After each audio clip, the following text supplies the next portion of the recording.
जो नाम के बल से पाप करते हैं उनकी बड़ी दुर्दशा होती है, उन्हें पाखंडी कहते हैं, उन्हें दंभी कहते हैं।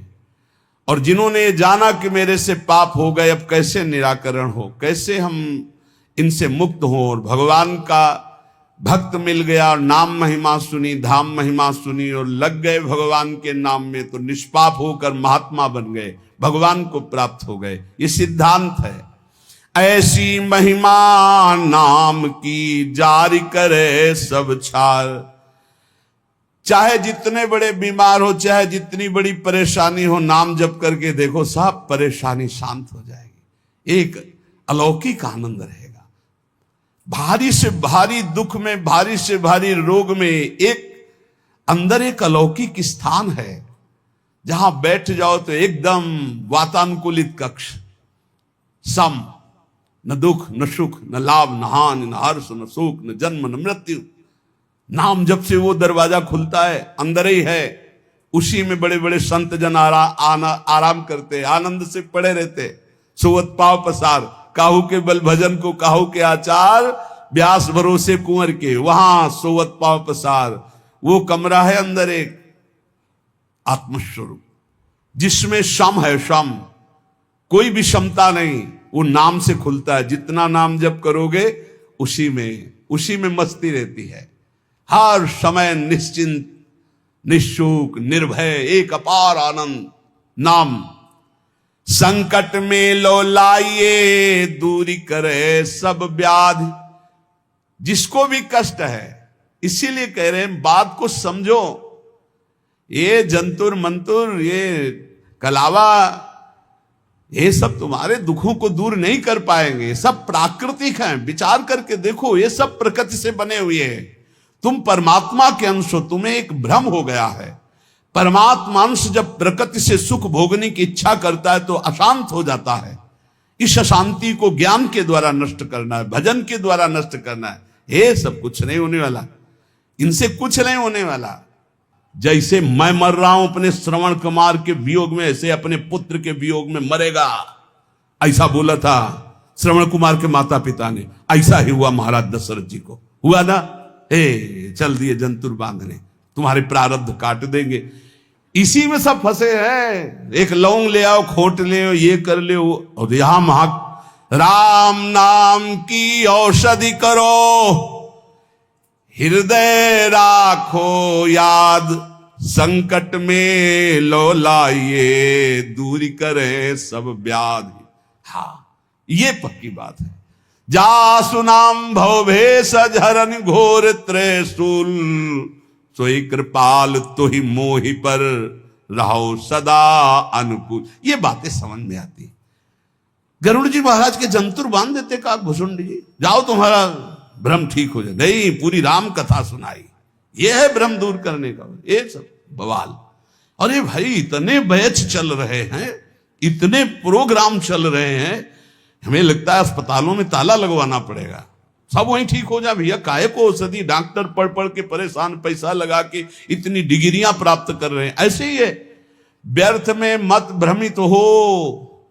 व्यर्थ में फिर प्रार्थना कह रहा हूं, एकमात्र भगवान की शरण ही है, एकमात्र भगवान नाम है, उसी से सब ठीक होगा। आप जपो, आपको दवाई खानी पड़ेगी। राम राम, कृष्ण कृष्ण, हरि हरि, राधा राधा, आनंद आ जाएगा। हम ये नहीं कहते तुम्हारे शरीर में रोग नहीं आएगा, हम ये नहीं कहते तुम मुकदमा जीत जाओगे, हम ये नहीं कहते तुम्हारे फैक्ट्री वाले मालिक बन जाओगे, लेकिन तुम शांति प्राप्त कर लोगे, तुम तृप्त हो जाओगे, तुम एक शीतल हृदय वाले हो जाओगे, तुम एक अविनाशी के बच्चा हो ऐसा अनुभव हो जाएगा, एक अपार आनंद प्राप्त हो जाएगा। भले आपका व्यवस्था कमजोर हो, लेकिन आपकी स्थिति बहुत जोर की हो। और आज व्यवस्था बहुत जोर की है और स्थिति 2 पैसे की नहीं है।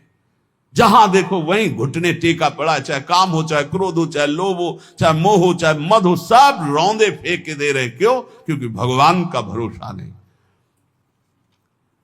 बोले काला जादू होता है, हाँ, कपड़ा मत दे देना, नहीं तो बोले वो काला जादू कर देगा। तुम लाल करो, काला करो, हमें ऐसा काले जादू ने फंसा लिया कि आज तक नहीं जो हट पाए।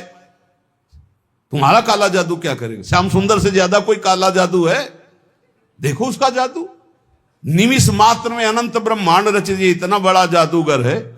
और ये भी बात जान लो, सबसे बड़े अघोरी जानते हो कौन है? भगवान शिव। सब चेला हैं उनके जितने हैं। तो यह ना समझो कि पुराना भूल थोड़ी जाता है, नहीं, पुराना भूल थोड़ी जाता है। हाँ, वो सब है, वो है बहुत बड़ा सिम कार्ड है, जिसमें एक कोने में वो भी है, और उसमें ऐसा है महान काल को भी रोकने की ताकत, इसीलिए उनका एक नाम मृत्युंजय है। मृत्युंजय, मृत्युंजय नहीं महामृत्युंजय है। काल ही नहीं, उनका एक नाम महाकाल है। इसलिए भगवान के भरोसे, भगवान के आश्रित, भगवान नाम जापक, विश्वास कर लीजिए साहब, जब इतने बड़े स्वामी हमारे लिए विधान कर रहे हैं कि तुम ऐसे ऐसे जियो, तो हम उसके विपरीत क्यों जीना चाहें? जोई जोई प्यारो करे सोई मोई भावे। जीव हुते प्यारे अधिक लागे मोही राम, बिन हरि नाम नहीं मुझे और किसी से काम। कहे मलूक हम जब ही ते लीनी हरि की ओट, सोवत है सुख नींद भरी डारी भरम की पोट। गाठी सत को पीन में सदा फिरूं निसंक, नाम अमल माता रहे गिने इंद्र को रंक। बोले जब से मैंने भगवान के नाम का भरोसा लिया, अपने प्राणों को भगवान को समर्पित कर दिया, अब जीने की भी आशा नहीं रही। मैं चैन से सो रहा हूं, मेरे भगवान हर समय जग कर हमारी रक्षा कर रहे हैं। ये बिल्कुल डरो मत, और बिल्कुल आशा मत करो कि कोई कुछ कर देगा। बिल्कुल मत डरो, हम खूब खुली बात कह रहे हैं, खूब बस नाम आपके हृदय में चल रहा हो। एक भक्तमाल में चरित्र है कि एक बड़ा तंत्र सिद्ध किए, तो शालिग्राम को ऐसे नचाते थे चुटकी से, ऐसे शालिग्राम भगवान नाचते, तो लोग कहते प्रेम से भगवान देखो नाच रहे हो, भेंट चढ़ाते। अरे भेंट के लिए न जाने क्या क्या नौटंकी नाटक करते हैं। अब एक परम वैष्णव थे, उनके शिष्य जब भिक्षा आदि के लिए गए तो देखा भीड़ लगी, तो वहां गए तो देखा वो शालिग्राम को नचा रहे थे, ऐसे करते तो शालिग्राम ऐसे नाचते ऐसे। तो गए और कहा गुरुजी, एक तो बहुत बड़े भक्त देखे जो शालिग्राम नचा रहे हैं, लोग भीड़ चढ़ा रहे थे और लोगों की कामनाएं पूर्ण करते हैं। का ऐसा भक्त तो नहीं हो सकता, भक्त का ऐसा तो भाव बन ही नहीं सकता, वो अपने भगवान का प्रदर्शन करके नचवा के पैसा, ऐसा तो ठीक नहीं है।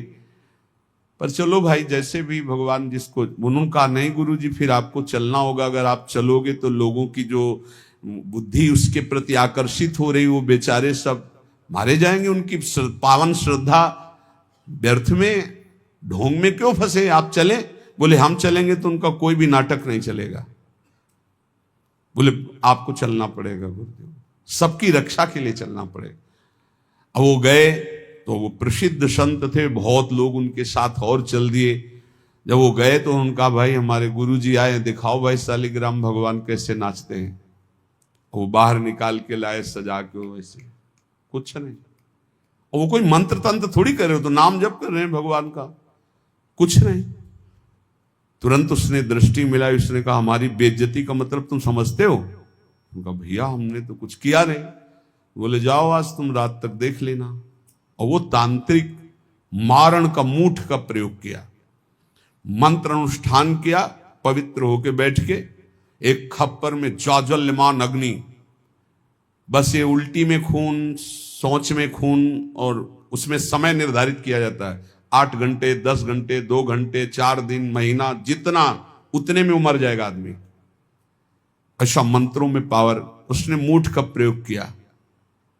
अब वो जहां भजन कर रहे थे, और किसी को दिखाई नहीं देगी, उसी को दिखाई देगी जिसको मारने जा रहे हैं। उन्होंने देखा उनका, अच्छा इसने तो मारण का प्रयोग किया, नाम उच्चारण किया और कहा वापस यहां आपकी बस नहीं कि आप डेहरी लांग सको। और आप जानते हो सर्वज्ञ भगवान सब में विराजमान है, मेरा कोई अपराध नहीं है। तुरंत मूठ वापस हुई।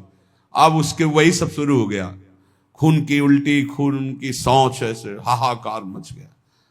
लोगों ने आगे बताया कोई मर रहा है, तड़प रहा है, दौड़ के चलो। गए और कहा देखो तुमने मूठ का प्रयोग किया, ये लोग जान नहीं रहे। वो स्वयं आकर तुम्हारे ऊपर दंड दिया, जानते हो क्यों? क्योंकि हम भगवान का नाम जप करते हैं।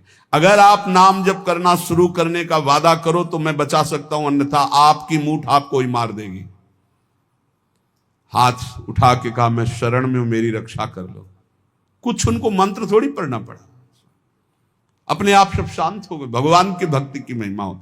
एक तांत्रिक थे जो सन्यासियों को बहुत परेशान करते थे, बहुत तरह से उपहास करते थे, मंत्र का प्रयोग कर देते, अचला छूट गया, लंगोटी छूट गई, कमंडल गिर गया, दंड गिर गया, ऐसे कई तरह के, और उपहास करता है बड़े त्यागी हो सन्यासी। पूज्यपाद श्री धर्म सम्राट करपात्री जी के से सन्यासियों ने कहा बहुत बेइज्जती करता है सन्यासियों की। कहां है? तो उन्होंने बताया अमुक जगह। गए, नारायण नारायण नारायण। उसने अपने मंत्र का प्रयोग किया, कुछ नहीं। हाँ और भाई जितना पावर हो कर लो। उनका आप धर्म सम्राट करपात्री जी हो क्या? बोले आपको इस परिचय से क्या मतलब, आप अपना तंत्र का प्रयोग कीजिए, जब आपका हो जाए तब मुझे बताना, बस एक बार नारायण बोलूंगा। साष्टांग दंडवत हुआ, महाराज क्षमा को। बोले आज के बाद किसी संत और सन्यासी, क्यों और सबके अंदर क्यों नहीं ऐसा हो? क्योंकि भजन नहीं। भजन में अमोघ सामर्थ्य है, नाम में अमोघ सामर्थ्य है। कोई भी तंत्र मंत्र जादू टोना कोई भी नहीं आ सकता। आप अकेले नहीं हैं, आपके आसपास शक्तियों की सुरक्षा है। आप क्या समझते हो? आप श्री जी के गोरे चरणारविंद की शरण में हो तो श्री जी के चरणों में सुदर्शन चक्र, श्री जी के चरणों में कौमुदी की गदा, श्री जी के चरणों में सब जो चरण चिन्ह है वो किसके लिए हैं? हमारे लिए ही तो हैं। हम भक्तों की रक्षा के लिए हुए हैं। श्री राधिका चरणारविंद की उपासना करने वाले उपासक की सुरक्षा चरण चिन्ह करते हैं। आप ऐसा ना समझना कि भूरी गोरी किशोरी नील कमल लिए हैं, कुछ तो है नहीं इनके पास, एक डंडा भी नहीं तो रक्षा क्या करेंगी। इनके चरण 19 चरण चिन्ह है, वो सदैव अपने जनों की सुरक्षा में रहते हैं। और उनके प्रियतम जितने शक्तिशाली सब उन्हीं से शक्तिशाली है। इसलिए निर्भय, निश्चिंत, निशोक। हां अगर कोई प्रारब्ध भोग है तो वो अपने को भोगना है, मुस्कुराते हुए भोगना। ये नहीं मानना कि किसी ने कुछ कर दिया है, किसी की ताकत नहीं कुछ कर सके। भगवान नाम जापक का शरीर में जो दंड आता है, प्रारब्ध आता है, वो भोगना पड़ता है। यहां बरगदिया बाबा थे सेनपुर के बगल में, दूधी कगार के बीच में। वो गंगा जी में सदैव खड़े होकर भजन करते थे, तो कछुआ ने काटा। धीरे धीरे वहां सड़न पैदा हुई, कीड़ा पड़ गए, पूरे पैर में कीड़ा पड़ गया। डॉक्टरों के पास जाने की रुचि प्राय एकांतिक महात्माओं की नहीं होती, तब तक जब तक भगवत आदेश नहीं होता तब तक उसे सहते रहते हैं। बड़े बड़े कीड़ा उनके पैर में देखे गए। भीषण कष्ट होता होगा, लेकिन वो कभी पीड़ित नहीं देखे गए। अब ये प्रारब्ध भोग था उनका, और वो पहले से कह रहे थे कि सब लोग आते हो, जिस दिन प्रारब्ध उदय होगा उस दिन कोई नजदीक नहीं दिखाओगे। तो इतना सड़न और इतना कि सब बाहरी केवल सुख सुविधा, सबको ये भ्रम हो गया कि इतने बड़े भजनानंदी कहे जाते थे, जब इन्हीं के पैर में कीड़ा पड़े, सड़ रहे, तो इनका भजन क्या।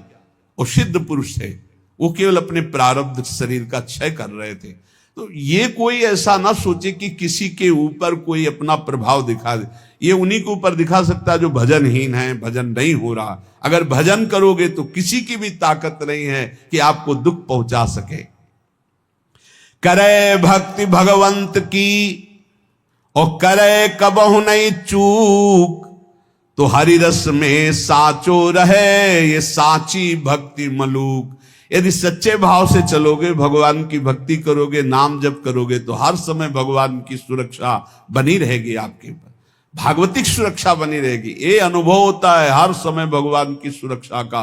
भक्त को अनुभव होता है भगवान मेरे पास है। जे तेरे घट प्रेम है तो कहीं कहीं न सुनाओ, अंतर्जामी जानिए अंतर्गत को भाव।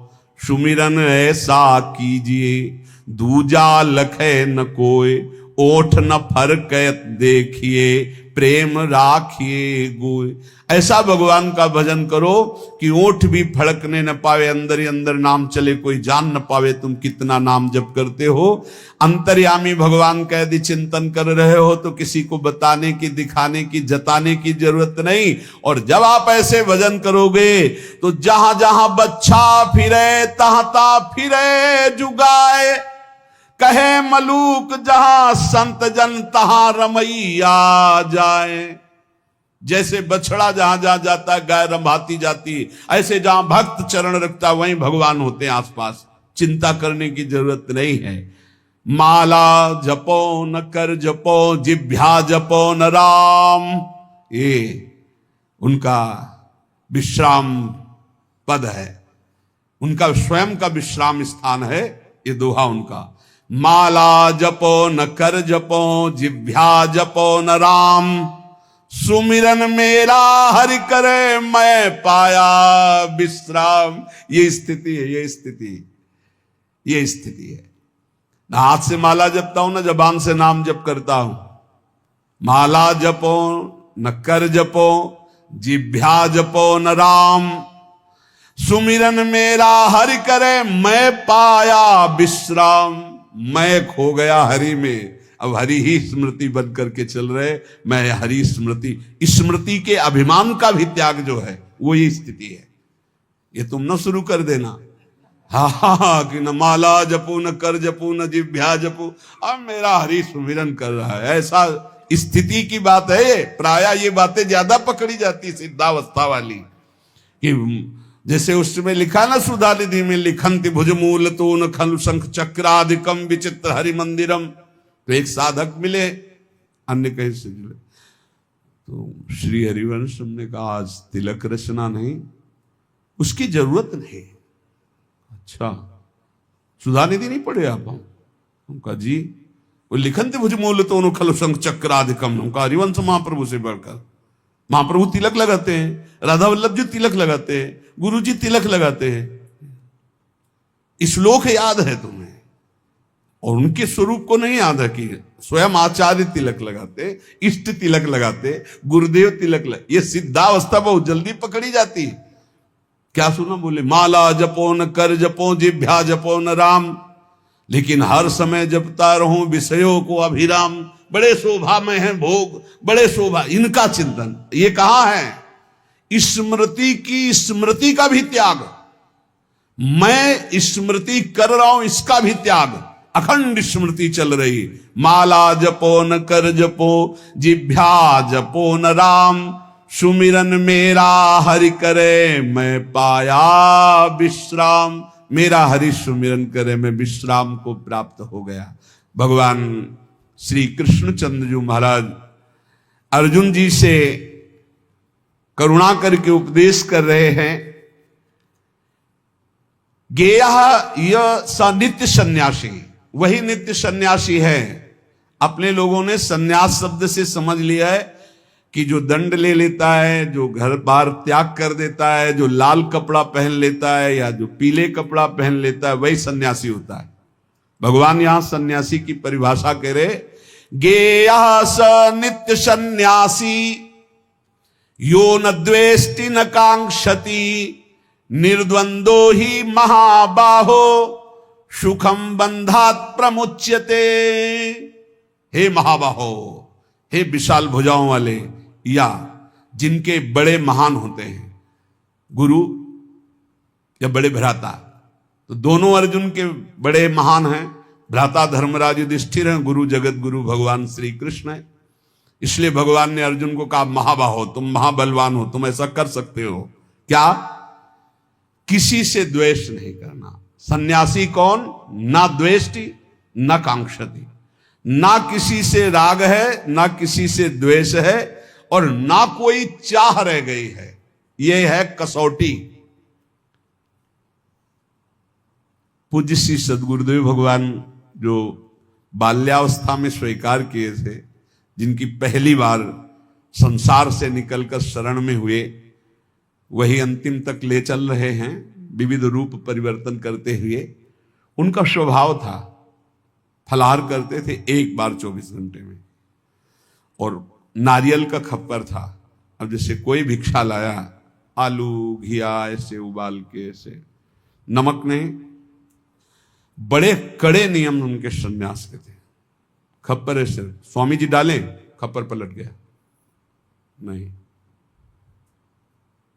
तो पहले बता दिया जाता था बोलना नहीं, पूछना नहीं। अब जैसे आपने डाला, स्वामी जी और, बस वहीं हाथ रख देंगे बस। कई कई दिन भूखे रहते, क्योंकि प्रायः लोग संसारी नहीं जानते, तो स्वामी जी डालें, बस खप्पर पलटा दिया नहीं। लाल चेहरा, इधर देखो तो एक एक हड्डी गिन लोगे, हर समय मंत्राकार वृत्ति, प्रणो जप में कोई अर्थ संग्रह नहीं, एक फूस की झोपड़ी, बड़ा कठिन तप। उन्हीं से संस्कार ये जीवन के बने कि एक भी श्वास भजन रहित नहीं जानी चाहिए। शुरू से संस्कार यही बना दिए पूज्य सदगुरुदेव भगवान ने। गेया स नित्य सन्यासी यो ना द्वेष्टि ना कांक्षति, ना किसी से राग है, ना किसी से द्वेष है, और ना कोई चाह है। ये बहुत बड़ी बात है, यही कसौटी है साधु की साधना की। किसी भी प्राणी, पदार्थ, परिस्थिति, सिद्धांत से न द्वेष है और न राग है, द्वेष भी नहीं किसी से। सब भगवत स्वरूप है।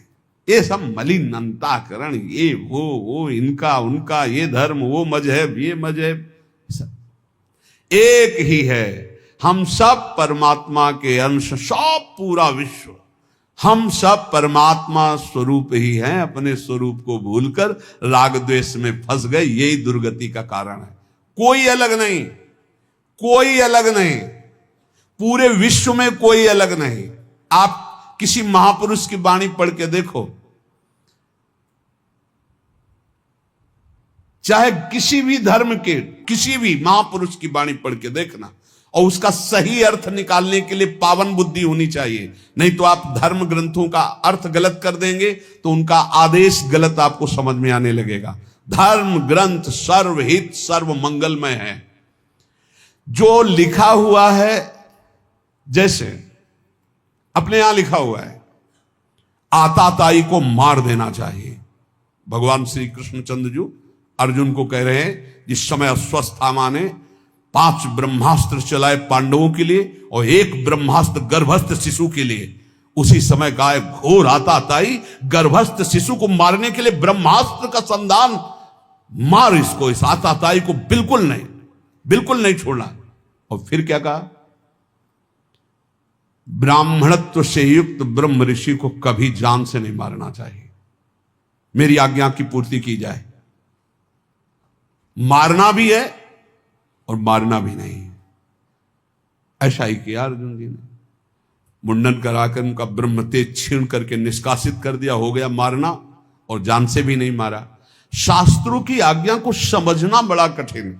भजन के द्वारा सबकी बुद्धि शुद्ध हो, ऐसा सोचना चाहिए। भजन के द्वारा ना द्वेष्टि ना कांक्षति, ना किसी से राग ना किसी से द्वेष, और ना कोई चाह, वही सन्यासी है। बस इतने को पहचानो। भगवान कह रहे हैं गेया सा नित्य सन्यासी यो न द्वेष न कांक्षत। क्या है, किसी से द्वेष नहीं तो किसी से राग नहीं, राग द्वेष रहित और कोई चाह नहीं, यही सन्यासी का स्वरूप है। कितनी अंदर स्थिति है, इस बात को देख लो।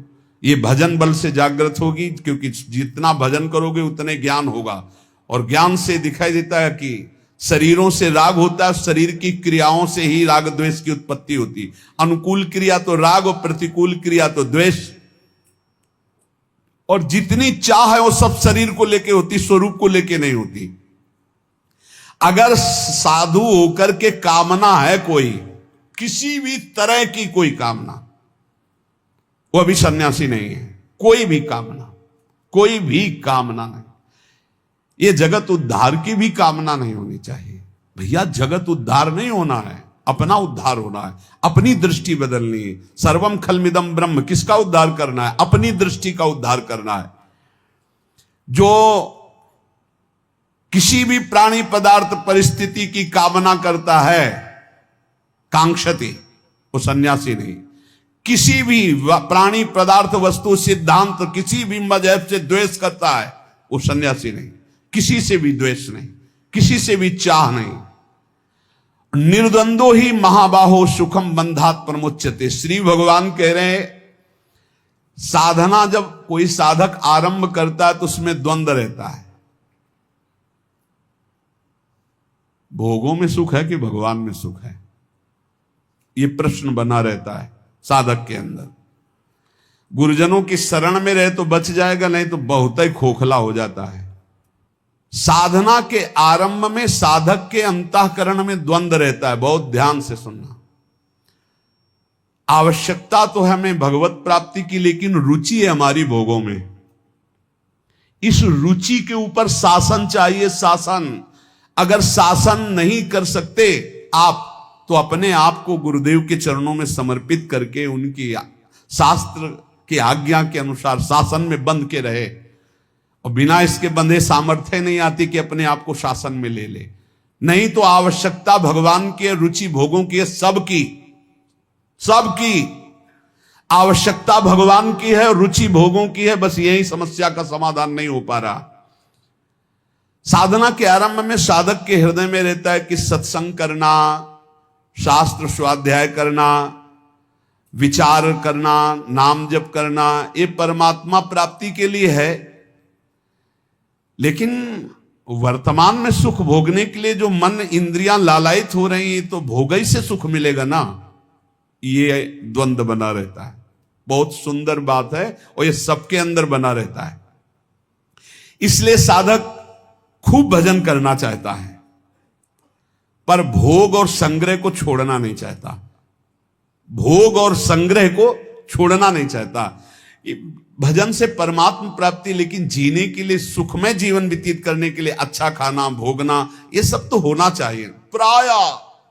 प्रायः हमें लगता है 100 में 95 और 5 ऐसे निकलेंगे जिनकी ये समझ में बात आ गई है कि भोग और संग्रह करने वाला कभी परमात्मा प्राप्ति कर ही नहीं सकता। और वो भगवान के वचन है, भोगैश्वर्य प्रसक्ता नाम तयापहृत चेतसाम व्यवसायत्मिका बुद्धि समाधो न विधीयते। भोग और ऐश्वर्य में जिसकी चित्तवृत्ति अपहृत कर ली गई है, उसकी बुद्धि कभी निश्चय नहीं कर सकती परमात्मा प्राप्ति का। तो 100 चलने वालों में 95 इस बात में फिसल जाते हैं कि भजन, साधन, पाठ, पूजा, दिनचर्या तो करेंगे, लेकिन मनोरंजन भी होना चाहिए। इंद्रियों को खान पान, भोग विलासिता, इससे रोज दिन आराम से कट रहा है। और वो ये नहीं जान रहे कि अंधा बटे पड़ा चबाए। ये जो हम कर रहे हैं, हमारी सारी साधना मिट्टी में मिल रही। अब वो संग 2 प्रकार का करता है। एक करता है भागवतिक संग, जैसे सत्संग हो रहा है, और एक करता है भोगों वाला संग, क्योंकि उससे उसके मना इंद्रिय की पूर्ति होती रहेगी। और इससे सोचता है कि भगवान तो मिल ही जाएंगे, पर वो बड़े कृपालु हैं, प्राप्ति तो हो ही जाएगी। अब उसके भावों में परिवर्तन, जब वो भोग भोगता है, क्योंकि भगवान के मार्ग का साधक है, तो उसके अंदर जलन पैदा होती है। गलत तो हूं, ये ठीक नहीं। पक्का आप देख लीजिए, अगर थोड़ी भी भक्ति कर रहे हो, तो आप जब गलत भोग भोगोगे तो आपके हृदय में एक पश्चाताप होगा, एक घृणा होगा, एक जलन होगा, एक ऐसा लगेगा, हे भगवान कब मैं सुधरूंगा। ऐसा होने पर भोग भोगते समय भी वो अशांत रहता है, क्योंकि सत्संग करता है, साधन करता है, तो भोगों में उसे शांति कैसे मिल सकती है। उसके अंदर जलन होती, मैं गलत हूं। करते समय भी, भोगों को भोगते समय भी उसके अंदर रहता, मैं बहुत नीच हूं, मैं गलत हूं। ऐसा कैसे दूर हो, हे भगवान कैसे दूर। उस समय भी वो सुखानुभूति नहीं कर सकता। अब साधक के अंतःकरण में ये द्वंद्व बना रहता है कि भोग सही है या परमात्मा भजन सही है।